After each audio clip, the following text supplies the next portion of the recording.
العلی العظیم اعوذ باللہ السمیع العلیم من الشیطان اللعین الرجیم بسم اللہ الرحمن الرحیم الحمد للہ الواحد الاحد الفرد الصمد الذی لم یلد ولم یولد ولم یکن له کفوا احد الصلاة والسلام تحیۃ والاکرام علی النبی الامی المکی المدنی الہاشمی القریشی المطلبی سیدنا و نبینا و شفیع ذنوبنا و حبیب قلوبنا مولانا مولا الثقلین جد الحسنین ابی القاسم محمد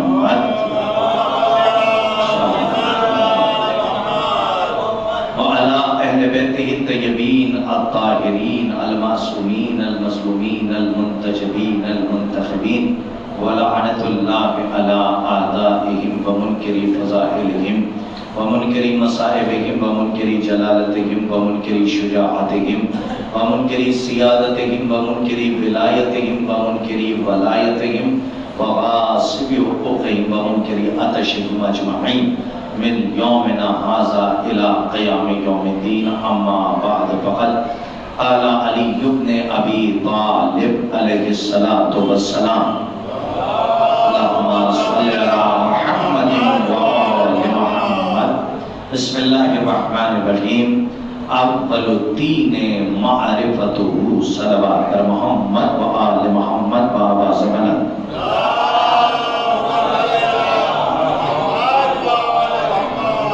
گزارش ہے آپ کی خدمت میں کہ ایک مرتبہ سورۃ الحمد اور 3 مرتبہ سورہ قل هو اللہ احد کی تلاوت فرما کر ان مرحومین کی ارواح کو احضار فرما دیں۔ شعبان علی حاجی برکت علی گوجانی، ثنا فاطمہ بنت مختار حسین اور جیوانی اور گوجانی فیملی کے تمام مرحومین کی ارواح کو ایصال فرما دیں بوسیلہ 4 معصومین علیہ الصلوۃ والسلام۔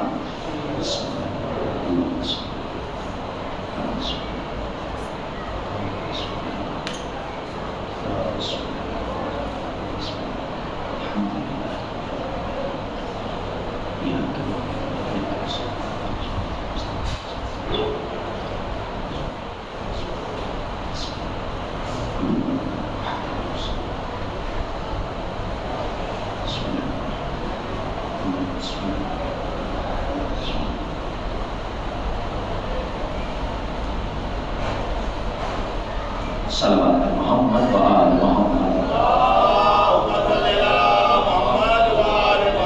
ذات گزارش کے بلند آواز سے صلوات ارشاد۔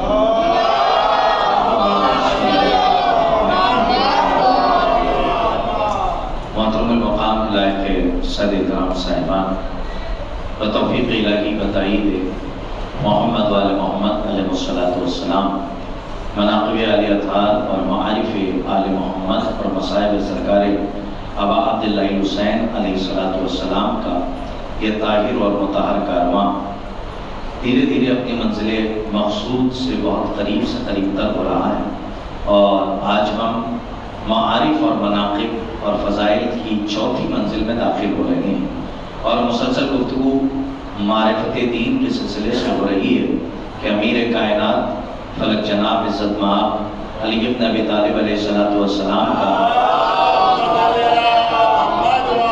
فرمان ہے۔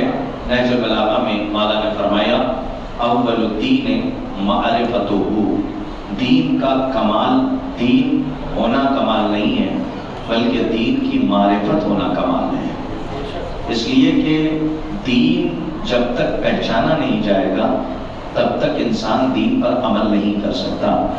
جتنے بھی ادیان ہیں ان سے ہمارا کوئی لینا دینا نہیں ہے، لیکن قرآن مجید نے کہا ان الدین عند اللہ الاسلام، اللہ کے نزدیک جو پسندیدہ دین ہے وہ فقط و فقط دین اسلام ہے۔ اب دیکھا یہ جائے گا کہ الہی اسلام کون سا ہے اور سیاسی اسلام کون سا ہے۔ الہی اسلام وہ ہے کہ جو ہر نبی نے ہم تک پہنچایا، اور اس کے بعد سرکار ختمی مرتبت محمد مصطفیٰ صلی اللہ علیہ وآلہ وسلم، اللہم صلی اللہ علیہ وسلم، سرکار ختم مرتبت نے ہم تک نماز پہنچائی، روزہ پہنچایا، حج پہنچایا، زکات پہنچائی، اور اس کے بعد جب تمام ارکان کو پہنچا چکے تو قرآن میں 2 جگہوں پر اشارہ ہے۔ ایک جگہ پر اشارہ یہ ہے بسم اللہ الرحمن الرحیم، آپ نے محمد سے مخاطب ہو کے کہا فرغتا فانصب، جب فارغ ہو جانا تو تم نصب کر دینا۔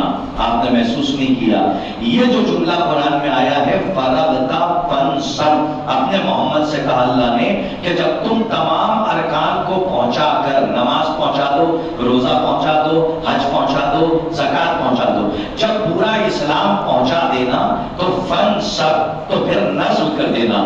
جتنے بھی مفسر ہیں انہوں نے لکھا کہ یہاں پہ فانصب سے مراد اعلان ولایت علی ہے۔ کاش کے بعد واضح ہو جائے نظم کرنے کا مطلب کیا ہے۔ نظم جو چیز کی جاتی ہے اور جہاں پر کی جاتی ہے وہاں سے کوئی اس چیز کو اکھاڑنا تو الگ بات ہے، اس چیز کو ہلا نہیں سکتا۔ تو نظم کے جو لغت میں معنی ہے وہ یہ کہ جس چیز کو جس جگہ پر نظم کیا جائے پھر دوسرا اس چیز کو وہاں سے ہلا نہ سکے۔ تو اللہ نے اپنے محبوب سے کہا فرغتا فانصب، جب تم فارغ ہو جانا تو ولایت کے پرچم کو علی کی ولایت کے اعلان کی شکل میں دین کے دروازے پر نصب کر دینا۔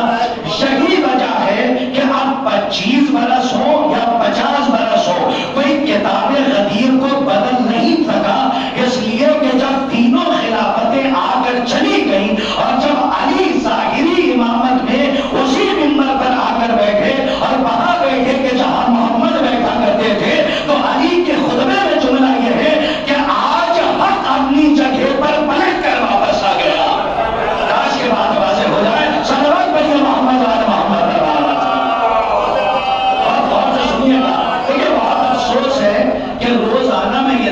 کہ مومنین کو بلایا جاتا ہے، یا ہمارے بزرگ بیٹھے ہوئے ہیں انہوں نے بڑی اچھی بات کہی، مولانا آپ بیٹھ جائیے کوئی آئے یا نہ آئے لیکن بی بی زہرا کی سواری آ چکی ہے۔ تو میں یہ سمجھ کے کہ میں کم سے کم ملائکہ میں اور کچھ سامعین میں یعنی عزاداروں میں اور انبیاء کے مجمع میں پڑھ رہا ہوں، تو آپ بولیں یا نہ بولیں، لوگ آئیں یا نہ آئیں، لیکن ہمارا فریضہ یہ ہے کہ ہم اپنی ڈیوٹی اور ذمہ داری کو نبھائیں۔ تو کہنے کا مقصد یہ ہے کہ اللہ کے رسول نے تمام ارکان کو پہنچایا، پھر اللہ نے قرآن میں کہا فرغتا فانصب، جب فارغ ہو جانا تو تم اس اعلان ولایت کے پرچم کو اسلام کی یعنی دین کی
بچا کر علی لائے، حسن لائے، حسین لائے، اور کربلا کے میدان میں امام حسین نے جو ہم تک اسلام پہنچایا وہ الہی اسلام ہے، اور جو یزید لے کر آیا تھا، کاش کے بات واضح ہو جائے، وہ الہی اسلام نہیں تھا، وہ اس کا حکومتی اسلام تھا کہ اس نے زبردستی اسلام میں خلط بند کیا تھا، ورنہ یزید کا اور اسلام کا کوئی تال میل بھی ہے یا نہیں ہے؟ اس لیے کہ یزید کا اسلام سے کیا لینا دینا، بلکہ اس نے پروپیگنڈا کیا تھا، نعوذ باللہ ثم معاذ اللہ۔ وہاں سے چلیے کہ جس وقت علی ابن ابی طالب کے سر پہ ضربت لگی، ہمارے کل کوئی بزرگ تھے اور وہ کہہ رہے تھے کہ مولا کائنات کے سر پہ ضربت لگی تھی، اس کے بعد جو پروپیگنڈا ہوا تھا اس کو ذرا سا مجلس میں بیان کر دیجیے گا، کیونکہ یہاں سے لوگ بیان کرنے میں ڈرتے ہیں، اور میں یہ دیکھ رہا ہوں کہ آپ 3 مجلسوں سے بغیر خوف و خطر ساری باتوں کو بیان کر رہے ہیں، تو میری گزارش ہے کہ اس پروپیگنڈے کو بیان کیجیے۔ یاد رکھیے گا، ہر ایک پروپیگنڈے کو ذہن میں رکھیے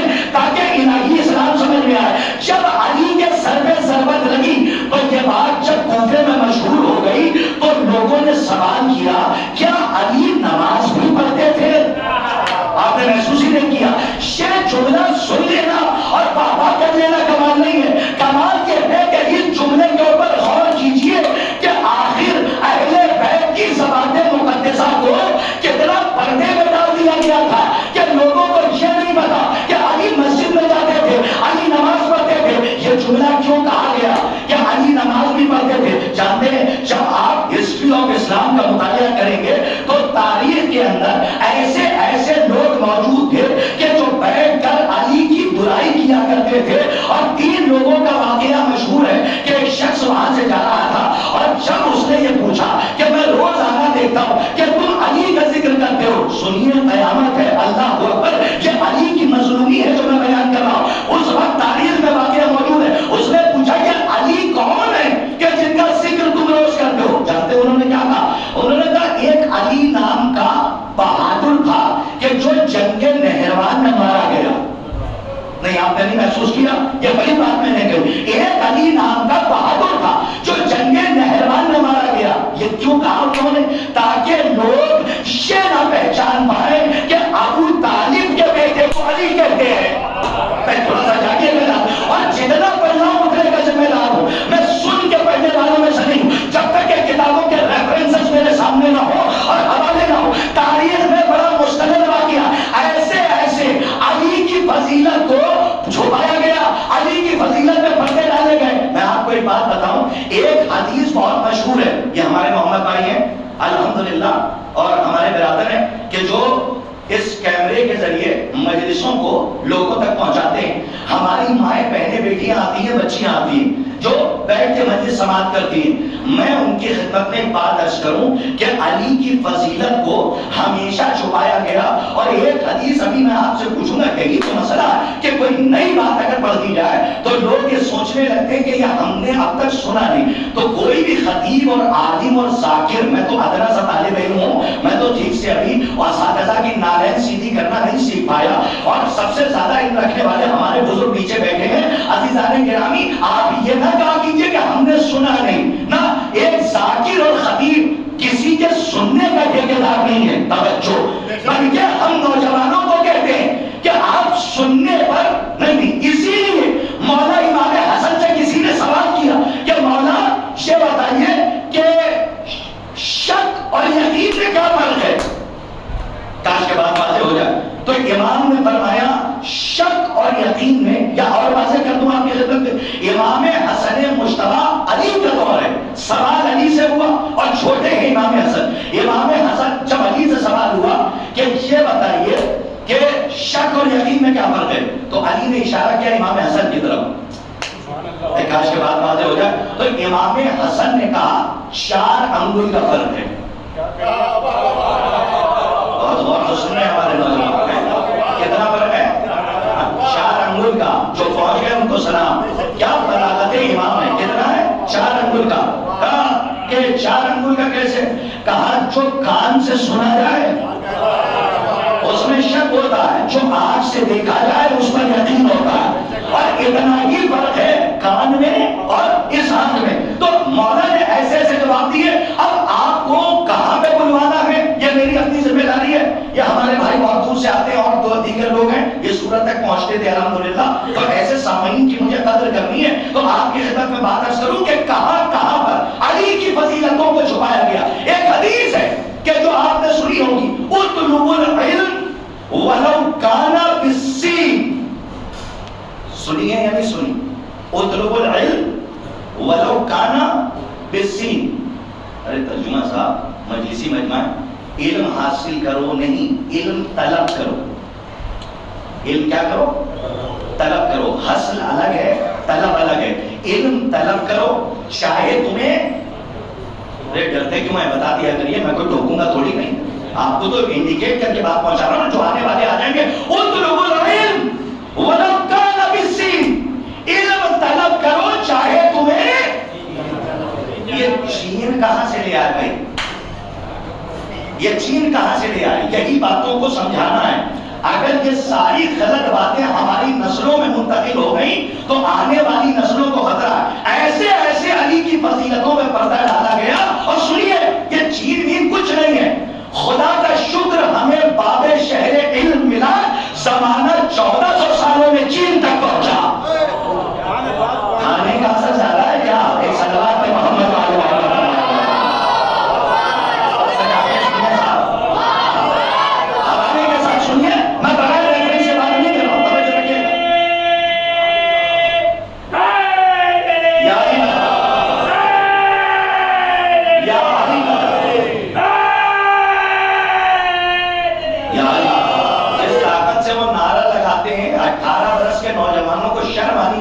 اسی طاقت سے جواب دیں. میں ان کو برا نہیں کہہ رہا ہوں, ان کو علی کے عشق نے جوان کر رکھا ہے. صلوات پڑھیں محمد والے محمد.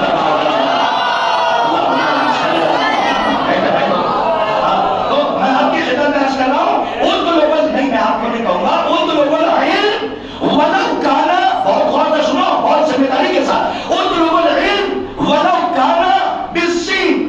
علم حاصل کرو نہیں, طلب کرو چاہے تمہیں چین کیوں نہ جانا پڑے. ایک سوال ہے, چین کہاں سے لے آئے؟ یہ جب تک چین میرے گلے میں اٹکتا رہا, خدا کی قسم جب تک بے خبر تھا تب تک تو میں نے ترجمہ کیا, لیکن جب کتابیں ڈھونڈی تو ایک ایسے عالم کا حوالہ ملا کہ غیروں نے بھی جسے علمی میدان میں لوہا مانا. مجمع کی توجہ, انہوں نے کہا یہاں سین سے مراد چین نہیں ہے. اب ذمہ داری انکلیشور کے اس مجمع کی ہے جو مجھے بہت ایسی نگاہوں سے دیکھ رہا ہے کہ جیسے انکلیشور سے 21 سفر کو جانے نہیں دے گا. میں ان سے دعائیں چاہتے ہوئے آپ تک بات پہنچا رہا ہوں. یہ طبقہ بہت مضبوط ہے, بس یہاں سے سہارا مل جائے. اطلبوا العلم ولو, ذہن سے نکال دینا. اور اگر کوئی آئے اور آنے کے بعد چین کہے اور کہے کہ کردار سامنے چین کو جو رد کیا ہے یہ غلط ہے, چین ہی مراد ہے, تو سب کے پاس میرا نمبر ہے, آپ مجھے کال کیجئے گا. میں سنی سنائی باتوں کے اوپر عمل نہ کرتا ہوں اور نہ ہی سنی ہوئی بات پڑھتا ہوں. تو جس کے پاس نمبر ہے واٹس ایپ کے ذریعے, کالنگ کے ذریعے مجھے کال کیجئے گا. ذمہ دارانہ بیان دے رہا ہوں کہ یہاں پہ سین سے مراد چین نہیں ہے. پوری حدیث سنیے اور میں حوالہ دیتا ہوں. شیخ صدوق علیہ الرحمہ یعنی نور اللہ شوستری رحمت اللہ علیہ کہ جن کی قبر آگرہ میں ہے, اور اللہ نے اہل بیت کے عشق کے طفیل ان کو یہ نعمت عطا کی ہے کہ جس کی اولاد نہ ہو رہی ہو, ارے سلامت رہیے, جس کی اولاد نہ ہو رہی ہو وہ نور اللہ شوستری رحمت اللہ علیہ یعنی قاضی نور اللہ شوستری رحمت اللہ علیہ شہید ثالث کے قبر پہ جائے اور اہل بیت کے وسیلے سے ان سے یہ مانگے کہ میری گود بھر جائے, اور باپ کہے کہ میں صاحب اولاد ہو جاؤں. تو اس قبر کا کرشمہ یہ ہے کہ اگلے برس, یہ پچھلی برس میں بات میں نے پڑھا تھا, ہو سکتا ہے نوجوان بھول گئے ہو, یہ جائیے اگلے سال منت بڑھانے جائیں گے اور اللہ آپ کو اولاد عطا کرے گا. میں یہ کیوں کہہ رہا ہوں, کیونکہ جو اولاد اللہ نے مجھے بھی عطا کی ہے وہ بھی آگرہ کی ہے. میں پورے تجربے کے ساتھ کہہ رہا ہوں, جو بیٹی اللہ نے مجھے عطا کی ہے وہ بھی میں نے اہل بیت کے طفیل آگرہ میں جا کے شہید ثالث رحمت اللہ علیہ کی قبر میں مانگی تھی, اور اللہ نے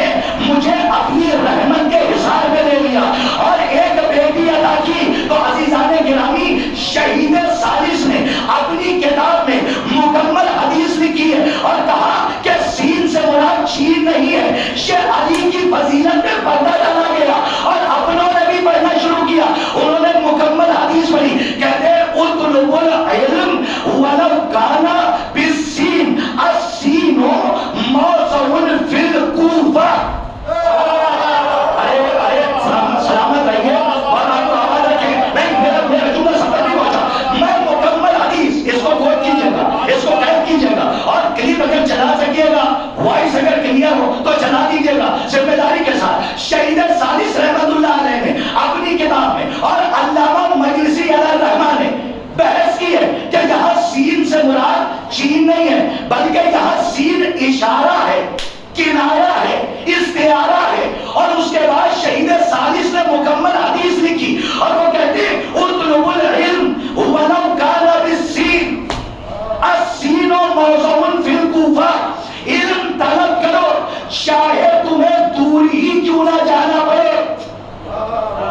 سین سے مراد چین نہیں ہے، دوری ہے، چاہے تمہیں دور ہی کیوں نہ جانا پڑے. اور شہید ثالث کہتے ہیں حدیث یہ ہے کہ علم طلب کرو چاہے تمہیں دور کیوں نہ جانا پڑے. اور دوری کچھ اور نہیں ہے بلکہ کوفے کا ایک رقبہ ہے جس سے مراد نجف اشرف ہے.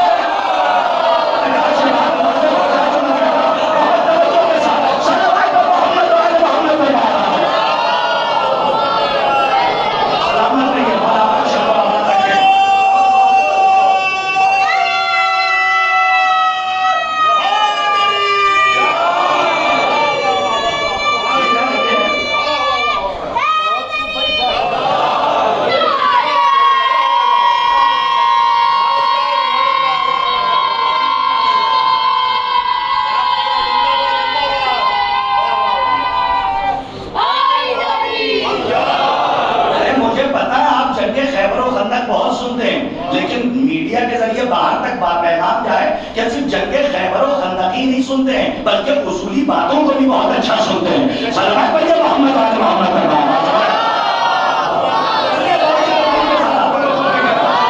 یہ بنیادی باتیں ہیں جو ہمارے نسلوں میں غلط فہمیاں ہیں، اس کو دور کیجیے. یہ علی کی فضیلت پہ پردہ ڈالا جا رہا کہ نجف جہاں پہ مراد ہے وہاں کہہ دیا چین. ارے اللہ نے عقل دی ہے تو کبھی استعمال بھی تو ہونا چاہیے. اچھا جب پتہ ہی نہ ہو کہ گلاس رکھا کہاں تو انسان اٹھا کے پانی پیے گا کیسے؟ جب یہی نہیں پتا ہے کہ اللہ نے عقل رکھی کہاں ہے. شاید عزائے فاطمیہ میں نے بتایا تھا، جن لوگوں کو یاد ہے ان کو میرا سلام ہے. عقل کو اللہ نے دل کے پہلے حصے میں رکھا ہے. جی دل کے پہلے حصے میں، اور انشاءاللہ ان مجلسوں میں میں بتاؤں گا دل کے پہلے حصے میں رکھا ہے عقل کو. ارے عقل وہیں تو رہے گی جہاں علی کی محبت. آج کے بعد واضح ہو جائے قرآن کی ایک نہیں 20 آیتیں تو طالب علم بتا سکتا ہے کہ جو اشارہ کر رہی ہیں کہ عقل کو اللہ نے دل کے پہلے حصے میں رکھا ہے. اور علماء نے بیان کیا کہ عقل وہی ہوگی کہ جہاں پہ علی کی محبت پائی جائے. اب ایک بات بتائیے کہ جب معصوم نے کہہ دیا اطلبوا العلم ولو کان بالسین، علم طلب کرو چاہے تمہیں دور کیوں نہ جانا پڑے، تو وہ کوئی دوری اور نہیں ہے. السین موضع فی الکوفہ، وہ دوری کوفے کا ایک رقبہ ہے جس سے مراد نجف اشرف ہے. اب پرویز بھائی میں کیا کروں، اتنا بڑا مجمع ہے، ایک اشارہ اور کر جاؤں. ارے عقل تعقل کیجئے، تدبر کیجئے. حسن صاحب تفکر کیجئے کہ جب شہر علم کا پتہ بتائے گا تو چین بھیجے گا یا دروازہ دکھائے گا؟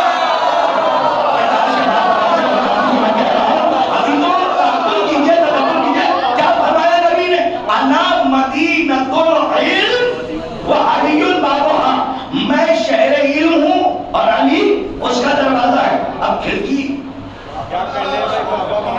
چھت، دیوار، بھیا کھڑکی، چھت، دیوار شہر کے دروازے میں نہیں ہوتی. گیٹ وے آف انڈیا میں ہے.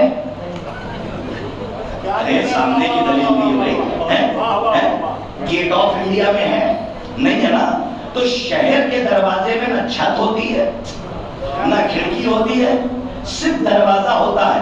اسی لیے نبی نے فرمایا انا مدینۃ العلم وعلی بابها، میں شہر علم ہوں، علی اس کا دروازہ ہے. تو جب شہر علم کا ایڈریس بتائے گا، یہ بہت بڑا تحفہ میں نے آج کی مجلس میں دیا ہے، یاد رکھیے گا. جب شہر علم کا پتہ بتائے گا تو چین بھیجے گا یا نجف بھیجے گا؟ اور نجف کے لیے میں بتا دوں کیا ہے، آپ لوگ جب زیارتوں پہ جائیے گا تو سن لیجیے، یہ جو مقولہ مشہور ہے کہ جس کو لوگ محاورہ سمجھتے ہیں کہ نجف کی فضاؤں میں علم ہے، یہ بزرگوں کا مقولہ نہیں ہے، یہ چھٹے امام کی حدیث ہے. اور کیا ہے وہ کامل الزیارات میں اٹھا کے پڑھیے گا، حوالے سے کہہ رہا ہوں. نجف اشرف اس زمین کو کہتے ہیں کہ جہاں پر آسمان سجدہ کرے. کاش کے جملے کی قیمت آپ دیکھیں.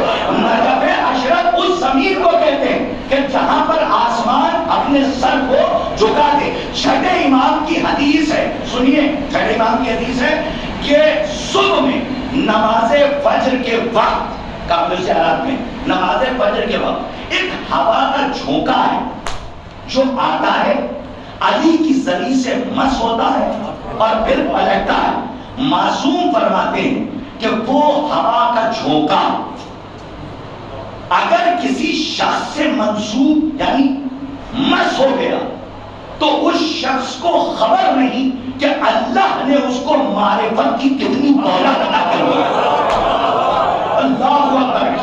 یہ مقولہ نہیں ہے، یہ چھٹے امام کی حدیث ہے. اور اسی لیے ہمارے جو بزرگ علماء تھے جو گزر گئے، آیات نظام مراجع کرام اور ہمارے عارفین، وہ نماز فجر کے بعد سے سورج نکلنے تک علی کی زری سے لپٹے رہتے تھے.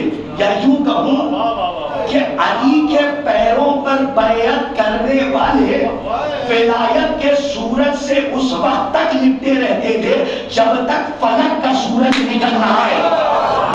بات واضح ہو جائے. اسی لیے کہا جاتا ہے کہ اور روایتیں موجود ہیں، جب آپ کے لیے روایت ہے کہ آپ اپنے ہندوستان میں ہیں تو نماز فجر کے بعد آپ جب تک سورج نہ نکل آئے تب تک نہ سوئے گا. دیکھیں چھوٹی چھوٹی سی باتیں ہیں، لیکن ہمارے کچھ لوگ دعا تعویذ لینے چلے جاتے ہیں اور کہتے ہیں مولوی صاحب ذرا اس کا تعویذ دے دیجئے. ارے سیرت اہل بیت پہ زندگی گزارو، تعویذ کی ضرورت ہی نہیں پڑے گی. نہیں یہ 10 لوگوں نے واہ واہ کی ہے اور ہاں اور کچھ لوگ ایک دوسرے کو دیکھنے لگے. ڈریے گا نہیں، میں ہر تعویذ دینے والے کو غلط نہیں کہہ رہا ہوں. میں یہ کہہ رہا ہوں کہ تعویذ کے اوپر ڈیپینڈ مت رہیے گا. نہیں، تعویذ کے اوپر ڈیپینڈ نہیں رہیے گا، سیرت اہل بیت پہ زندگی. اچھا چھوٹی سی بات ہے، ایک بات سنیے. آپ نے سنا ہوگا، میں اپنے موضوع پر آ رہا ہوں، یہ صفات ممبر سے کم لوگ پڑھتے ہیں، ڈر جاتے ہیں کہ کہیں لوگ سنیں گے کہ نہیں سنیں گے. لیکن جب ممبر کے نیچے بیٹھ کے کمرے میں بیان کرو تو ہمارے بچے کہتے ہیں آپ ممبر سے یہ کیوں نہیں پڑھتے؟ تو نیچے پڑھ رہا ہوں. یہ جو ابا ہے نا، یہ کرتا کپڑا، آپ نے سنا ہوگا کہ جب اتارو رات میں ٹنگا رہتا ہے، صبح میں اتارو تو جھاڑ کے پہنو. یہ کیوں؟ کیا اس لیے کہ اس میں کیڑے مکوڑے ہوں گے؟ نہیں میرے سرکار، اسلام ریزننگ کا مذہب ہے، کسی کے باپ کی جاگیر نہیں ہے. اسلام اللہ کی قانون کا نام ہے. جب یہ کہا گیا کہ جب کپڑا اتارو تو جھاڑ کے پہنو تو اس سے مراد یہ نہیں ہے کہ اس کے اندر کیڑے ہوں گے مکوڑے ہوں گے. نہیں، اصل کیا ہے؟ معصوم فرماتے ہیں رات بھر تمہارے لباس کو جنات پہنتے ہیں. پوری ذمہ داری کے ساتھ کہہ رہا ہوں، اس ممبر میں ہوں، ریکارڈ کر کے کسی کے پاس پہنچا دیجیے. یہاں سے لے کے قم تک، قم سے نجف تک، نجف سے سیریا تک، اور وہاں سے اپنے ہندوستان کے تمام حوزات کرام تک، وہاں تک میں بات کر رہا ہوں. معصوم فرماتے ہیں کہ رات بھر تمہارا لباس جنات پہنتے ہیں، اس لیے جب صبح اٹھو تو اسے جھاڑ کے پہنو. پھر معصوم فرماتے ہیں کہ گوشت ہے نا، گوشت، دیکھیے یہ باتیں دیکھیے اوپر بھی جا رہی ہوں گی، ہر جگہ جا رہی ہوں گی، تو ہماری مائیں بہنیں بھی سن رہی ہیں، تو بعد میں چرچے ہوں گے، تو میں تھوڑا سا ڈر کے بھی بات کرتا ہوں ممبر پہ. تو وہاں سے چونکہ گھر کا مسئلہ ہے نا، تو آپ یہ سمجھ لیجئے کہ یہاں تک معصوم نے فرمایا کہ صبح جو رزق کا فرشتہ آتا ہے نا، وہ اس گھر سے چلا جاتا ہے کہ جس نے اپنے گھر کی گندگی کو گھر میں رکھا.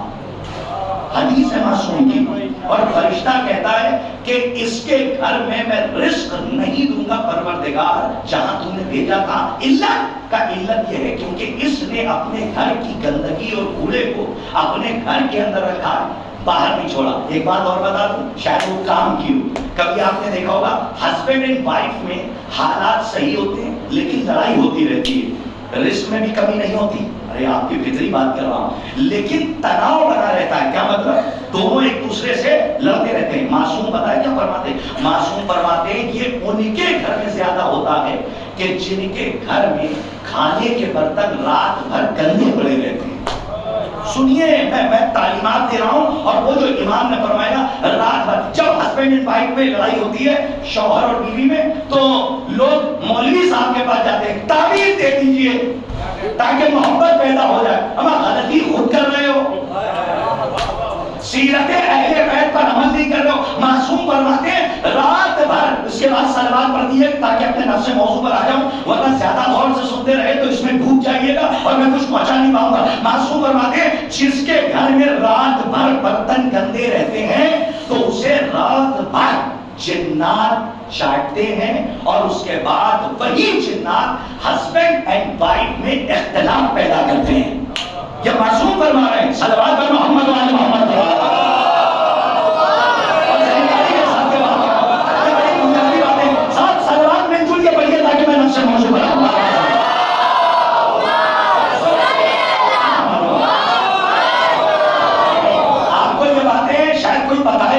جو میں نے آپ کی خدمت میں عرض کی ہے, یہ چھوٹی چھوٹی باتیں لیکن پورے گھر کو اجاڑ کے رکھ دے گی. اسی لیے کہا چاہتا ہوں, میں نوجوانوں سے کہتا ہوں, مولوی کو, خطیب کو, ذاکر کو سننے پہ ڈیپینڈ مت رہو, کتابوں سے دوستی کرو.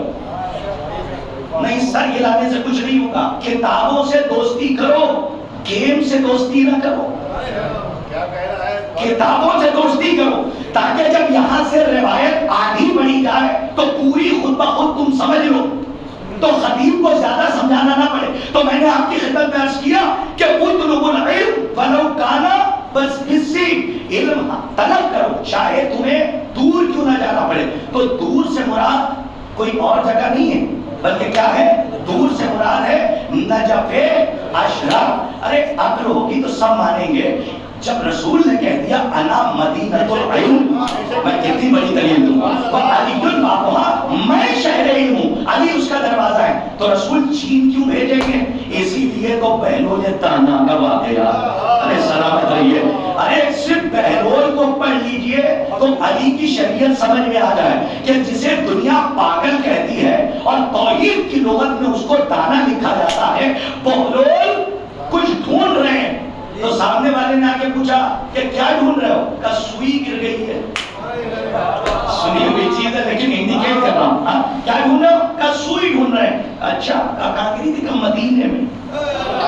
اللہ اکبر, مدینے میں گری تھی اور دوسرے شہر میں یہ آ کے ڈھونڈ رہے تھے. اس نے کہا دیوانے اور پاگل ہو, گری کہاں ہے, ڈھونڈ یہاں رہے ہو. کہا یہی تو بتانا چاہ رہا ہوں, جب علم مدینے میں ہے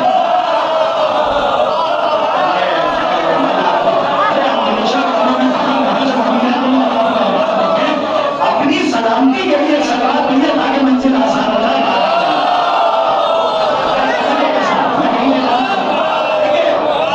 علی علی کرنے والوں سے گھبرایا نہ کیجیے.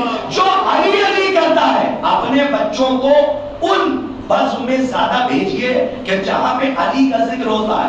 ہمارے اور آپ کے آخری نبی سے, سرکار ختمی مرتبہ سے سلمان محمدی نے سوال کر لیا کہ جسے آیت اللہ سید احمد مستنبط کہ جن کی 4 والیوم میں کتاب ہے مناقب اہل بیت پہ, 4 والیوم پہ, اور 4 جلدیں لکھنے کے بعد اس کا نام رکھا القطرہ.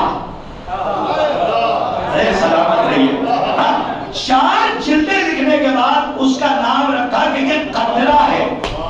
4 والیوم کے بعد انہوں نے لکھا کہ سلمان محمدی نے بڑا عجیب سوال کر لیا رسول سے اور کہا یا نبی اللہ, کیا وجہ ہے بزم میں اللہ کا دشمن بیٹھا رہے اور ہم اللہ کی تعریف کریں تو وہ چھپا بیٹھا رہتا ہے, آپ کا دشمن بیٹھا رہے ہم تعریف کریں تو وہ چھپا بیٹھا رہتا ہے, لیکن جیسے ہی علی کی تعریف کرتے ہیں علی کی تعریف کرتے ہیں تو علی کا دشمن چھپتا نہیں ہے. کی توجہ میں کہا وہ چھپتا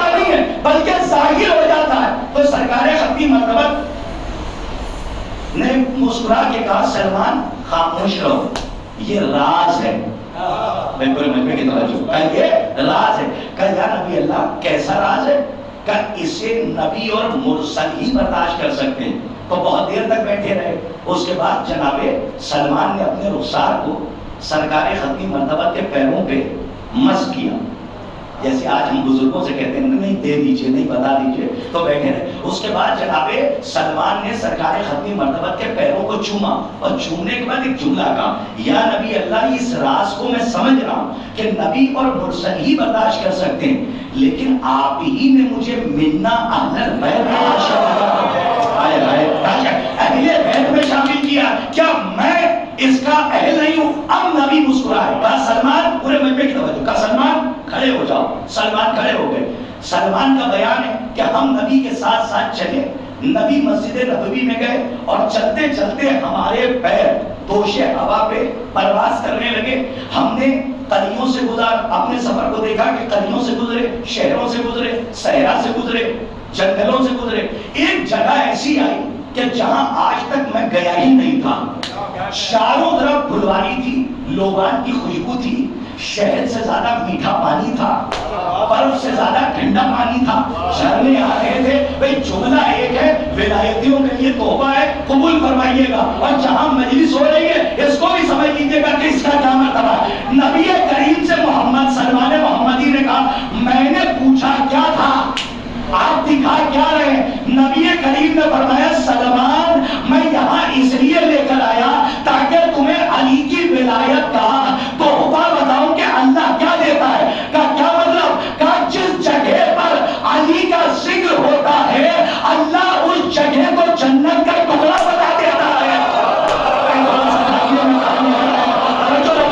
جس جگہ پر علی کا ذکر ہوتا ہے اس جگہ کو اللہ جنت کا ٹکڑا بنا دیتا ہے. ہاتھوں کو جوڑا اور جوڑنے کے بعد کہا یا نبی اللہ میرا سوال وہی ہے، آپ کا دشمن اور اللہ کا دشمن بھائی کاش کے بعد پہنچا ہے. اللہ کا چھپا ہوتا ہے، لیکن جب علی کا دشمن بیٹھا ہو اور علی کی تعریف ہو تو وہ فوراً یا تو چیختا ہے یا اس کے چہرے کا رنگ اڑ جاتا ہے. پہچان لیا جاتا ہے کہ اس کے دل میں علی کی دشمنی ہے. ایسا کیوں؟ تو نبی کریم نے فرمایا، بہت بڑی بات کہہ رہا ہوں، نبی کریم نے فرمایا سلمان سنو، ممکن ہے کہ کوئی اللہ کا دشمن ہو اور حلالی ہو. کیا دھیما کیا آپ کا سلامت نہیں ہے. نبی کریم نے فرمایا ممکن ہے کہ کوئی اللہ کا دشمن ہو اور حلال زیادہ ہو، اور یہ بھی ممکن ہے کہ کوئی میرا دشمن ہو اور حلال زیادہ ہو. اور اس کے بعد فرمایا یہ ممکن ہی نہیں ہے کہ کوئی علی کا دشمن ہو اور حلال زیادہ ہو. یہ نبی کریم کی حدیث. اور اگر کسی کو شک ہو تو میں ایک حدیث کی طرف اشارہ کروں. اسی لیے سرکار ختمی مرتبہ نے فرمایا اے علی تم سے وہ محبت کرے گا جو طاہر الولادہ ہوگا، اور تم سے وہ دشمنی رکھے گا کہ جس کی ولادت میں نجاست ہوگی. صلوات محمد والے محمد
مگر یزید کے بچوں کو یہ خبر ہی نہیں حسینیت کو مٹائیں گے کس طرح ظالم کہ جب یزید کے لشکر میں کوئی نہیں رہے.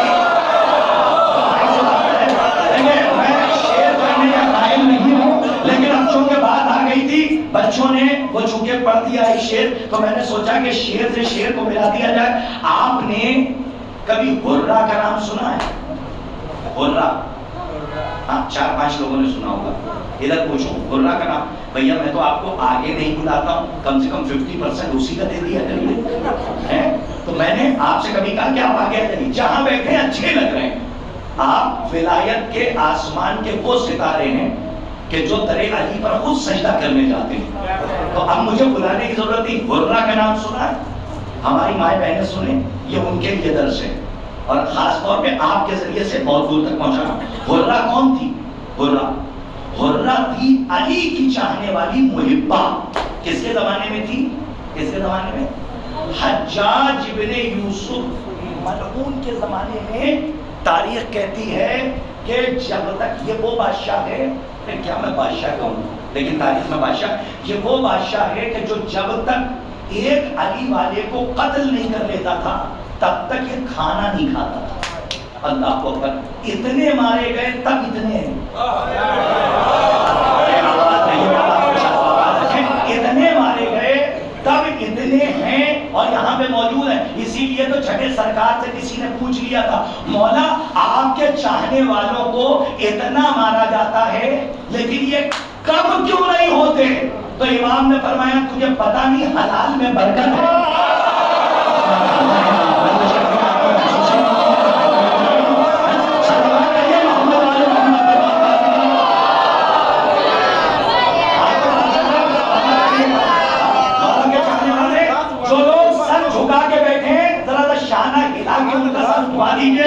آگے بات پہنچ جائے۔ میں جناب حرہ، کون حرہ؟ حجاج ابن یوسف کے زمانے میں یہ ایسا بادشاہ تھا ظالم اور جابر کہ جب تک ایک علی والے کو قتل نہیں کر لیتا تھا یہ کھانا نہیں کھاتا تھا۔ اس زمانے میں حرہ جیسی، ارے مصلحت پسندوں کے چہرے پر تماچا ہے حرہ کا نام۔ وہ کہتے ہیں اس زمانے میں حرہ جیسی محبہ، اٹھے تو علی، بیٹھے تو علی، کھانا تناول فرمائے تو علی، لیٹے تو علی، جاگے تو علی۔ تو جو حجاج کے بادشاہ کے جاسوس تھے انہوں نے بادشاہ سے کہا کہ تجھے پتا نہیں تیرے ہی شہر میں ایک علی کی چاہنے والی ہے؟ کہا اچھا۔ سپاہیوں کو بھیجا، حرہ اپنے گھر میں۔ سنیے جواب، علی کا شیعہ ایسا ہونا چاہیے۔ اور کیا جواب دیا ہے بادشاہ کو؟ آئے اور آنے کے بعد کہا حرہ اندر تھی۔ حرہ نے کہا کون؟ کہا بادشاہ نے دربار میں طلب کیا۔ توجہ، تو حرہ نے کہا چلو میں آتی ہوں۔ آپ نے اس لہجے پہ دادی نہیں، کہا چلو میں آتی ہوں۔ کیا لہجہ ہے! اس کے بعد تاریخ کہتی ہے حرہ نے نقاب پہنی، مکمل پردے میں، آپ لوگ خود مکمل پردے میں علی کی چاہنے والی گھر سے نکلی اور درباریوں میں جیسے ہی پہنچی تو روایت کہتی ہے کہ جیسے ہی حرہ کے قدم بڑھے تو سارے درباریوں کا دل دہلا کہ یہ کون ہے کہ جو دربار میں ایسے آ رہی ہے بغیر اجازت دی، اور چلتے چلتے بادشاہ کے سامنے کھڑی ہو گئی، نظروں میں نظریں ملا کے کہا تجھے شرم نہیں آتی؟ تھکان پر میرا سلام ہے، کیا تجھے شرم نہیں آتی کہ تو نے ایک ضعیفہ کو بھرے دربار میں طلب کیا؟ اس کا مطلب یہ ہے حرہ نے کیا کہا تجھے شرم نہیں آتی کہ تو نے ایک خاتون کو بھرے دربار میں ایسے بلایا، ایسے بلایا، ایسے بلایا۔ حرہ کا جملہ بتا رہا ہے جو خاتون کو بھرے دربار میں ایسے بلائے وہ با حیا نہیں ہوتا، بے شرم ہوتا ہے، بے شرم ہوتا ہے۔ اب پتہ نہیں کہ مجمع کیا قیمت ہے۔ حرہ پہنچی، پہنچنے کے بعد آنکھوں میں آنکھیں ڈالی اور کہا کہ یہ بتا کہ میں نے سنا ہے کہ تو علی کو فلا فلا فلا سے کنایتن اشارتن استعارتن سطحی بات کر کے گہرے مفہوم تک پہنچا رہا ہوں۔ منقار معرفت سے اب تو اردو بولیے صاحب، ایک صلوات پڑھیے مولانا۔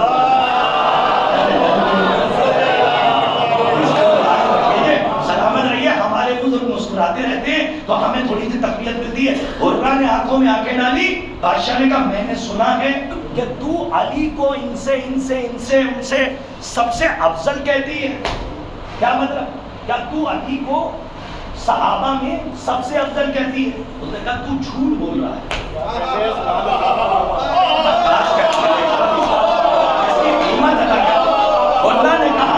نے کہا تو جھوٹا ہے. میں نے کبھی نہیں کہا کہ علی صحابہ سے افضل ہے، کبھی نہیں کہا. نہیں ہو رہا. میرے معتبر جاسوسوں نے مجھے بتایا ہے. اب مولا زبان میں اثر دے دیجیے گا تاکہ ان سب کے لوہے دل پہ نقش کر سکوں. حرہ کہوں گا. حرہ نے جیسے ہی کہا تو جھوٹ بول رہا، میں نے کبھی علی کو صحابہ سے افضل کہا ہی نہیں. توجہ، کسی نے صحابہ سے افضل نہیں کہا. کہ پھر میرے معتبر جاسوسوں نے بتایا کہ تو علی کو صحابہ سے افضل مانتی ہے. کہ اس کی جلالت کی قسم، قیمت دے دی، اس کی قدرت کی قسم، اپنے پروردگار کی قسم، میں نے کبھی علی کو صحابہ سے افضل کہا نہیں. کہ پھر انہوں نے شکایت کیوں کی؟ کہ میں علی کو صحابہ سے افضل نہیں مانتی، نبیوں سے افضل.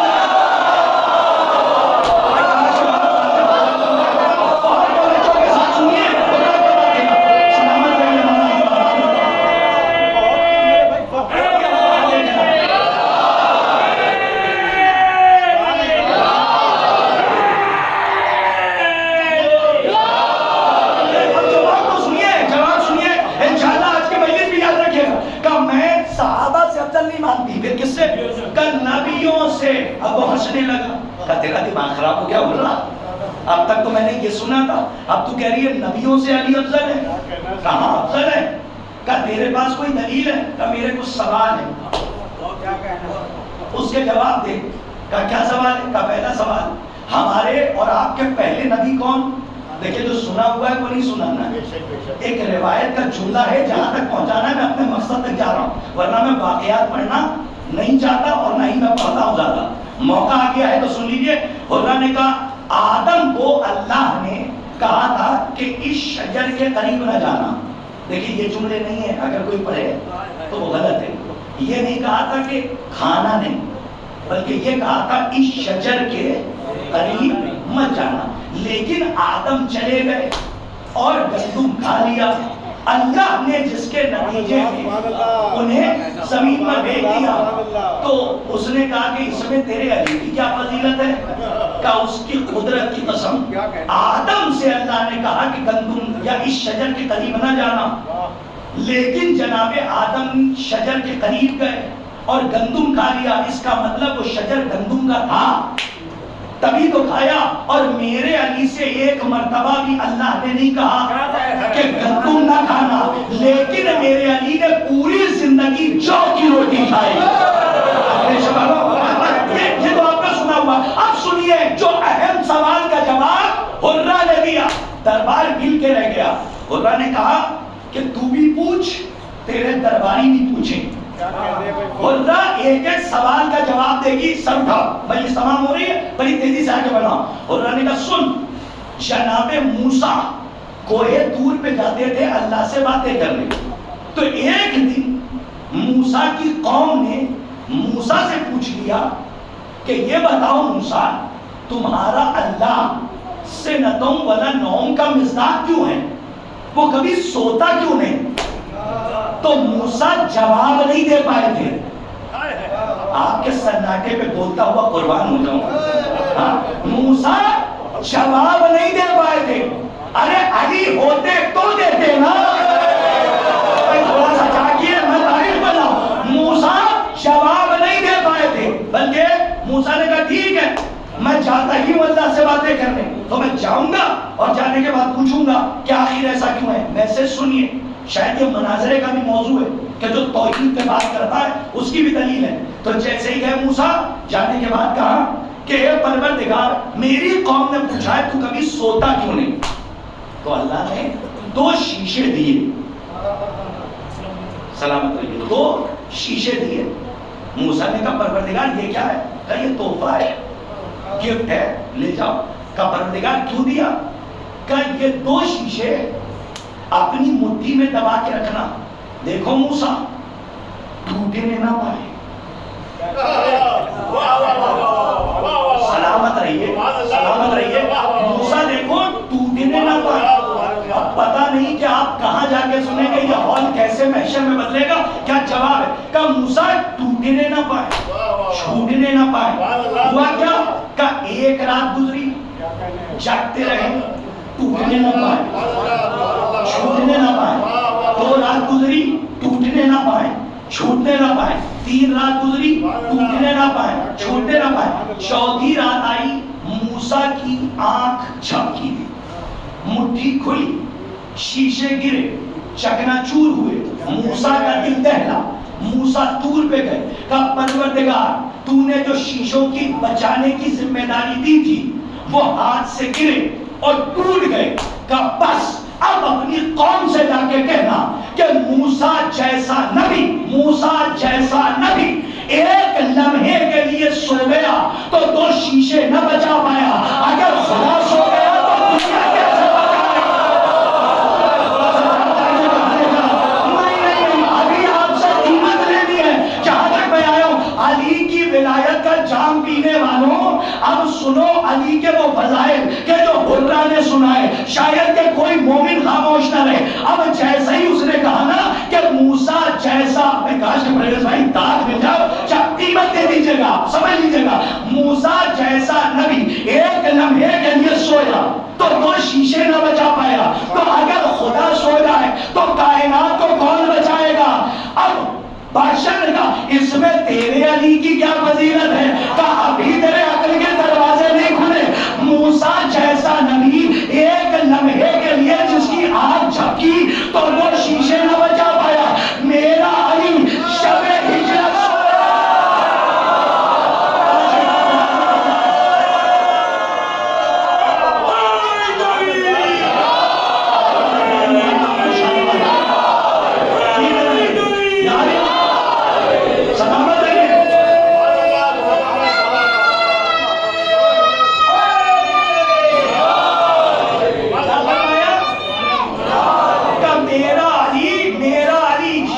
ہجرت سویا تو پوری رسالت بچا گیا.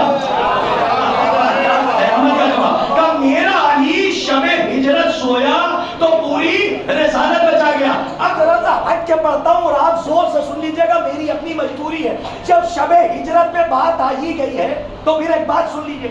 ہمارے یہاں کے بہت بڑے آیت اللہ گزرے ہیں, ان سے ہمارے کچھ برادران نے ایک میٹنگ رکھی, اور میٹنگ رکھ کے مناظرے موجود ہیں, اور میٹنگ رکھ کے انہوں نے یہ طے کیا کہ جب یہ آئیں گے تو علی کے چاہنے والے ان سے یہ کہیں گے کہ علی فلاں سے افضل نہیں ہے بلکہ فلاں علی سے افضل ہے. جیسے ہی آیت اللہ آئے, کیا مولا کے چاہنے والے ہوتے, جیسے ہی آئے, آنے کے بعد انہوں نے کہا کہ السلام علیکم. کہا وعلیکم السلام. ادھر دیکھیے, کہا وعلیکم السلام.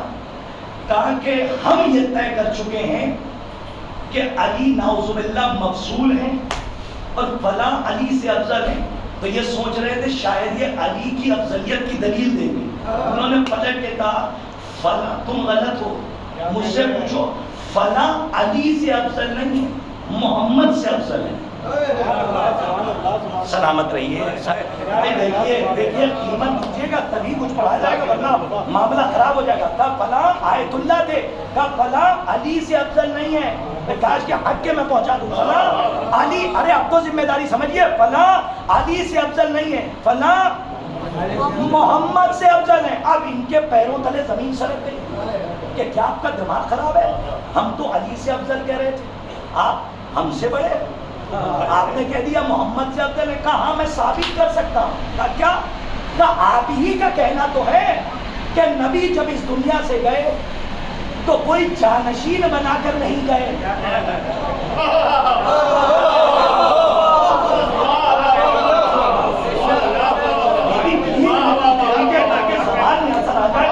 بچوں تک پہنچا دو. آپ ہی تو کہتے ہیں کہ جب نبی اس دنیا سے گئے کسی کو جانشین بنا کے نہیں گئے. کہ اس سے کیا ثابت کرنا چاہتے ہیں؟ کہ اس کا مطلب یہ ہے کہ نبی کو اس کا احساس نہیں تھا کہ دین کا کیا ہوگا، انہیں احساس تھا، اسی لیے سقیفہ کی مٹی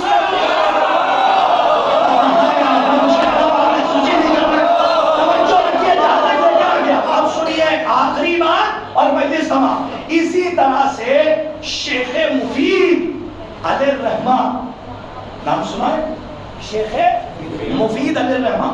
دربار سجا تھا، بڑے بڑے علماء بیٹھے تھے. تو شیخ مفید علیہ الرحمہ، میری گھڑی پہ نظر ہے، شیخ مفید علیہ الرحمہ جیسے ہی دربار میں گئے تو سامنے والے نے آ کے کہا کہ ہم نے روایتوں میں سنا ہے کہ علی نے کسی کے پیچھے نماز پڑھ لی.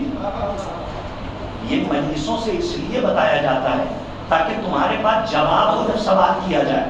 تو شیخ مفید چاہتے تو اس روایت کی پرویز بھائی دھجیاں اڑا دیتے. اتنے بڑے عالم تھے شیخ مفید، لیکن جیسے ہی ان سے کہا گیا نا کہ علی نے کسی کے پیچھے نماز پڑھ لی تو انہوں نے روا روی میں کہا پڑھ لی ہوگی. آپ کی مسکراہٹ کا قربان، سلامت رہیے. کیا فرمایا؟ کہا پڑھ لی ہوگی. اب ان کا دماغ خراب ہوا. سنیے کہ کب جواب کیسے دیا جاتا ہے یہ عالم جانتا ہے. چاہتے تو روایت کی دھجیاں اڑا دیتے، انہیں پتا تھا کہ یہاں پہ جواب ان کی عقلوں کے مطابق دیا جائے. کیا جواب دیا ہے جو کتاب میں موجود ہے. شیخ مفید نے کہا ٹھیک ہے پڑھ لی ہوگی. تو انہوں نے کہا پڑھ لی ہوگی. آپ کے عقیدے پہ کوئی اثر نہیں پڑا. ہمارے عقیدے پہ کیا اثر پڑے گا؟ کہا کیوں؟ کہا اس لیے کہ ہم علی کو امام مانتے ہیں.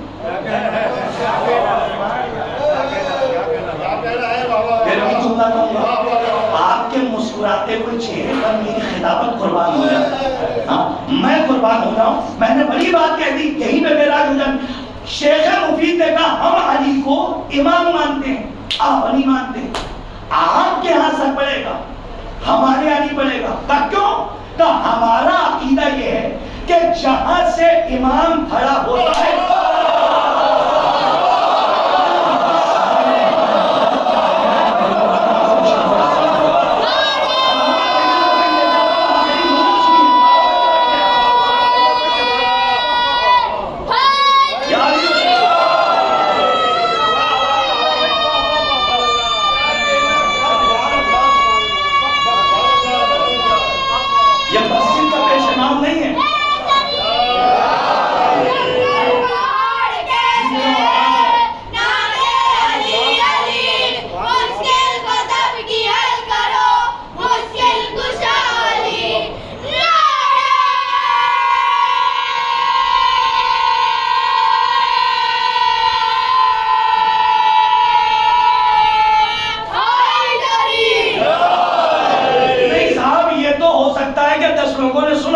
لیکن شیخ مفید کا جو آخری جملہ ہے وہ کوئی پڑھتا نہیں ہے.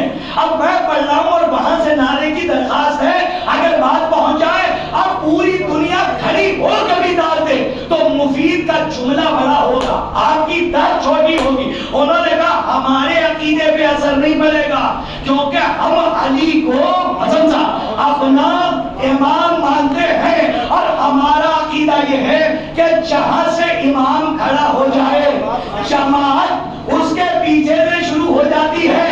انہوں نے کہا کہ اب یہ بتائیے کہ پھر آگے جو کھڑا تھا اس کی حیثیت آپ کی نظر میں کیا ہے؟ مفید نے کہا جو امام کے آگے کھڑا ہے اس کی حیثیت ہماری نظر میں اور کیا ہوگی؟ یا دیوار کی ہوگی یا کھمبے کی ہوگی.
کہہ دوں فضائل کا ایک فقرہ پہنچ جائے.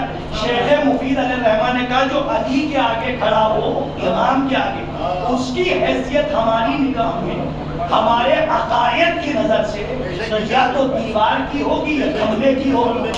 یہ مفید کا جملہ ہے. اور اس کے بعد فرمایا علمی بات کہنے لگا. اسی جملے پہ میں دعائیں چاہتا ہوں. شیخ مفید نے کہا یہ تو ہم نے بتا دیا کہ ہمارا عقیدہ ہے جہاں سے امام کھڑا ہو جائے جماعت اس کے پیچھے سے شروع ہو جاتی ہے.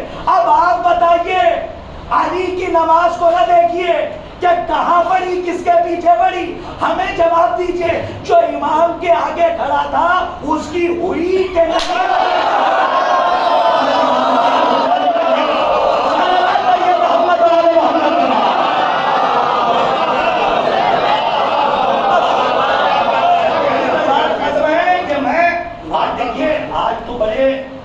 عجیب طبیعت سے میں آیا تھا کیونکہ آج میں نے پاکستان کی ایک ایسی کلپ سن لی تھی کہ جس کا جواب میں نے سوچا تھا کہ ہندوستان سے دوں.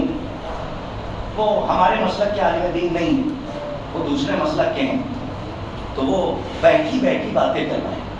اور ہمارے بچوں کو, ہمارے بچے کیونکہ یوٹیوب سے جڑے ہیں نا, تو ان کے سامنے نماز روزہ حج زکات کی بات کرتے ہیں, اسی میں کچھ ایسی بات کر دیتے ہیں جو آپ بچوں کو پہلی بار سنائے تو یہ ایکسپٹ بھی کر لیں گے جب تک کہ مجلس نہیں ہو. اسی لیے کہتا ہوں کہ علی کی بیٹی نے فرش عزا ہمیں نہیں دیا, نسلوں کی حفاظت کا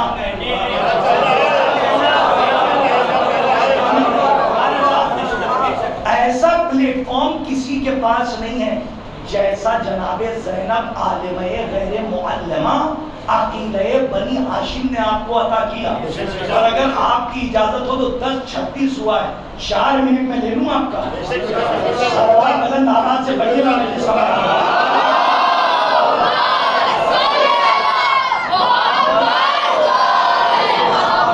بھیا نوجوانوں تم تو نہیں گھبرائے ہو, ہاں مجھے بتا دینا, میں چونکہ نوجوان ہوں, نہیں نوجوان نہیں لیکن جوان تو ہوں. نو کا مطلب ہے کہ نیا جوان, تو میں کم سے کم جوان تو ہوں, تو میں اپنے نوجوانوں سے پوچھ سکتا ہوں کہ اجازت ہے آپ کی. ہاں 5 بار نہ گزرے اس لیے. ادھر بھائی آگے آئیے بھائی, ایک صلوات پڑھیے محمد وال محمد.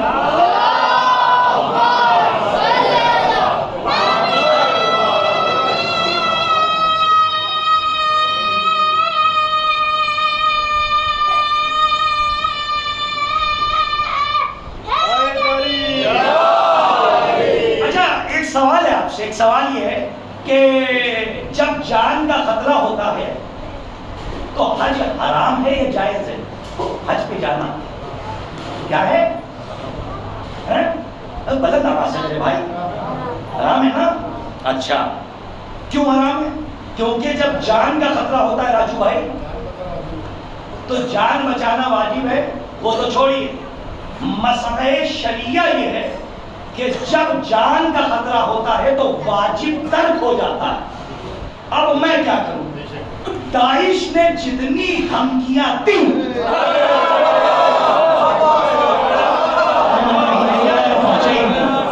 داعش نے, اب مجھے سب کچھ کھول کے نہ پڑھنے دیجیے صاحب, ایسے ہی میں نے پتہ نہیں کتنے دروازے کھٹکھٹا دیے اور نہ جانے کتنی تلواریں میری گردن پہ لٹک رہی ہیں, تو مجھے سب کچھ کھل کے نہ پڑھوائیے. میں صرف اشارہ کر رہا ہوں, ورنہ مسائل شریعہ کا کلیہ بھی بتا دیتا. کلیہ نہیں بتاؤں گا, صرف جزیہ سنیے اور اشارہ کر رہا ہوں کہ جب جان کا خطرہ ہوتا ہے تو واجب ترک کر دیا جاتا ہے. لیکن میں کیا کروں, جتنے گولے بارود زیادہ ہوئے ہمارے علماء نے تاکید کی کہ کربلا زیادہ جاؤ.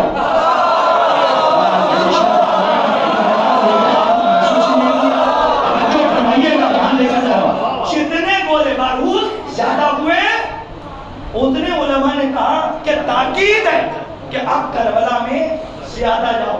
اس کا مطلب کربلا کی زیارت جان کے گھر سے نہیں چھوڑی جاتی. کربلا کی زیارت سنیے. اچھا ایک بات بتائیے, وہ واقعہ سنا ہے کہ حسین کی زیارت کے لیے لوگ اپنے ہاتھ کٹوا دیتے تھے, کٹوا دیتے تھے, انگلی کٹوا. آج اگر یہ دور آ جائے آج اگر خدا نہ کرے اگر آ جائے نا اچھے اچھوں کے چہرے سے پردے اٹھ جائیں. جی آج اگر دور آ جائے تو اچھے اچھے سو کالڈ جتنے ہیں ان کے چہرے سے پردے اٹھ جائیں کہ کتنے مولائی ہیں ہم مولا کے چاہنے والے. ایک پتھر آ جاتا ہے تو گھر سے نہیں نکلتے جی. اور اس دور میں لوگ اپنا ہاتھ کٹوا کر اپنی اولادیں قربان کراتے زیارت پہ جاتے تھے. اس کا مطلب جان کا خطرہ ہو تو زیارت میں زائرین کی تعداد بڑھا دو جی. جتنا جان کا خطرہ ہو زیارت نہ چھوڑنا. لیکن مسئلہ شریعہ ہے کہ اگر جان کا خطرہ ہو تو حج پہ جانا جائز نہیں ہے. اب سنیے 3 چیزیں مجلس تمام. ہمارے یہاں 3 چیزیں حجت ہیں. ادھر دیکھو, ایک ہے قول معصوم, میں جناب زینب پر, ایک ہے تقریر معصوم اور ایک ہے فعل معصوم. قول معصوم کیا مطلب؟ جو معصوم نے کہا, ٹھیک, سر ہلا دی. فعل معصوم جو معصوم نے کیا. اور تقریر معصوم ہے نہیں, یہ تقریر یہ والی تقریر نہیں. تقریر بنا ہے السکوت کا اقرار, کہیں لے جا رہا ہوں, یعنی معصوم کے سامنے کوئی عمل ہو اور معصوم اسے نہ ٹوکے اور اس سے راضی رہ کر خاموش رہے. یہ ہے حدیث کی ایک قسم کہ جسے کہا جاتا ہے تقریر معصوم, کہ معصوم کے سامنے کوئی عمل ہو. میں کہاں جا رہا ہوں آپ محسوس نہیں کر رہے ہیں, اور معصوم نہ ٹوکے تو اس کا مطلب ہے کہ وہ عمل جائز ہے. اب موالیوں کے لیے تبرک ہے, چاہے جیسے قبول کریں. علی کی بیٹی نے مدینے جا کے فرش ازانی بچھایا.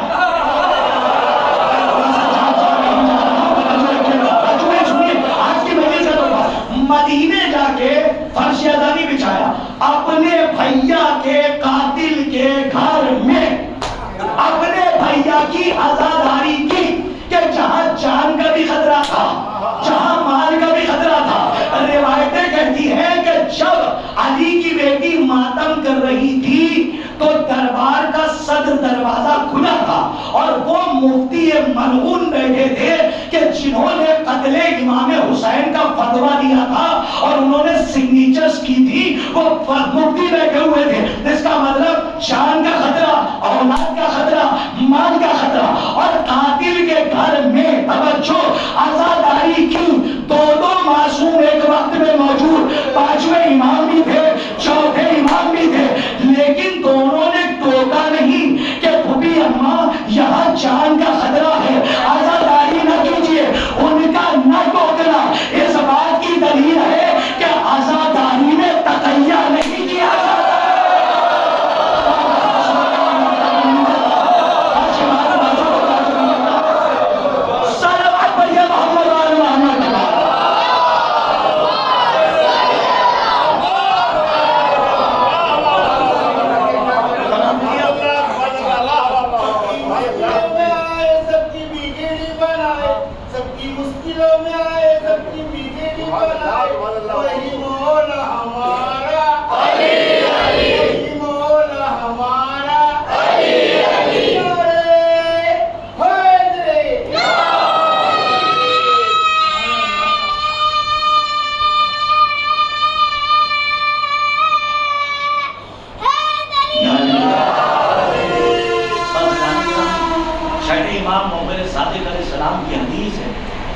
جس کے پاس تقیہ نہیں ہے اس کے پاس دین نہیں ہے. جس کے پاس تقیہ نہیں ہے اس کے پاس دین نہیں ہے. لیکن کہاں تقیہ ہوگا اس کی معرفت ہونی چاہیے, کہاں نہیں ہوگا اس کی معرفت ہونی چاہیے. اور ایک بات یاد رکھیے گا, جان پر تقیہ ہے, ایسا نہیں ہے کہ اپنا مذہب بدل کر بزنس کرنے لگی, کچھ کہہ گیا نہیں, مال پہ نہیں ہے, کس پہ ہے؟ جان پہ تقیہ ہے. کہ جب جان جا رہی ہو اس وقت تقیہ. تقیہ کا یہ مطلب نہیں ہے کہ آپ مذہب بدل دیں اور بدلنے کے بعد بدل کے بیٹھے رہے اور بزنس کر رہے ہیں, پیسہ آ رہا ہے. نہیں, ایسے کمائیے کہ جیسے اہل بیت نے حکم دیا ہے. حلال کی روٹی ہو چاہے چٹنی ہی روٹی کیوں نہ ہو، مرغ مسلم سے بہتر ہے کہ حلال کا کھاؤ، ایک نوالا جائے کم سے کم حدیث سمجھ میں تو آئے۔ خدا کی قسم یہ روایتوں میں ہے کہ ایک نوالا جب حرام کا پیٹ میں جاتا ہے تو سب سے پہلا نقصان یہ ہوتا ہے کہ حق بولنے کی طاقت ختم ہو جائے۔ پہلا نقصان، سب سے پہلا حق بولنے کی طاقت ختم ہو جاتی ہے۔ اور دوسرا نقصان کہ تم پر اہل بیت کی باتوں کا اثر نہیں ہوتا۔ اس کے لیے کربلا کا میدان امام حسین نے کہا تم پر ہماری باتوں کا اثر اس لیے نہیں ہوگا کیونکہ تمہارے پیٹ مال حرام سے بھرے ہوئے۔ عزیزان گرامی، کربلا استغفر اللہ کوئی ایکسیڈنٹل واقعہ نہیں ہے، کربلا پری پلان ہے جی، عالم ارواح میں نہیں، کربلا کا منظر دکھایا جا چکا ہے۔ اسی لیے جب امام حسین کی ولادت ہوئی تو رسول اللہ گود میں لے کے رونے لگے، گود میں لے کے رونے لگے۔ کسی نے سوال کیا کہ رو کیوں ہے؟ کہا یہ میرا وہ حسین ہے کہ جسے کربلا کے میدان میں 3 دن کا بھوکا اور پیاسا شہید کر دیا جائے گا۔ اور عزیزوں، آپ اپنے مقدر پہ فخر کیجئے گا جب گھر جائیے گا تو اگر آپ کے گھر میں کوئی ڈاکٹر، خدا نخواستہ ڈاکٹر اگر یہ کہہ دے کہ باپ سے کہہ دے کہ تم 2 دن کے بعد مر جاؤ گے، تو باپ کیا کرتا ہے؟ اپنی بیٹیوں کو، اپنے بچوں کو بلاتا ہے اور بلا کے کہتا ہے کہ میری زندگی کا وقت کم ہے، میری نظروں کے سامنے زیادہ رہو تاکہ جی بھر کے میں تمہیں دیکھ لوں۔ خدا کی قسم، تم جانتے ہو تمہیں مولا حسین کتنا چاہتے ہیں؟ اکبر مارے گئے، علی اصغر شہید ہو گئے، اور محمد شہید ہو گئے، عباس کے بریدہ بازو لے کر آ گئے، حسین سر سے پیر تک خون میں نہائے، لیکن جانتے ہو اپنے عزاداروں کو، اپنے شیعوں کو حسین نے بلایا نہیں، بلکہ تمام شہداء کا نام بعد میں لیا، بلکہ آخری رخصت کے لیے جب چوتھے امام کے خیمے میں گئے اور جب چوتھے امام کی آنکھ کھلی تو چوتھے امام نے اپنے بابا کو دیکھا کہ سر سے لے کر پیر تک خون میں نہائے ہوئے، تو چوتھے امام نے فرمایا بابا یہ کیا حال بنا رکھا ہے، بابا یہ کیا حال ہے آپ کا؟ چوتھے امام نے فرمایا آئینہ آئینہ امی عباس، بابا میرا چچا عباس کہاں ہے، بابا میرا بھیا علی اکبر کہاں ہے؟ امام حسین نے فرمایا سب شہید ہو گئے، اب مردوں میں ہمارے اور تمہارے علاوہ کوئی نہیں بنا۔ اچھا اللہ کے رضا جب موت کا گھر جائیے گا نا تو رات میں جب آپ کے گھر میں سب سو جائیں تو میرے چولہے کو یاد کر کے روتے رہیے گا،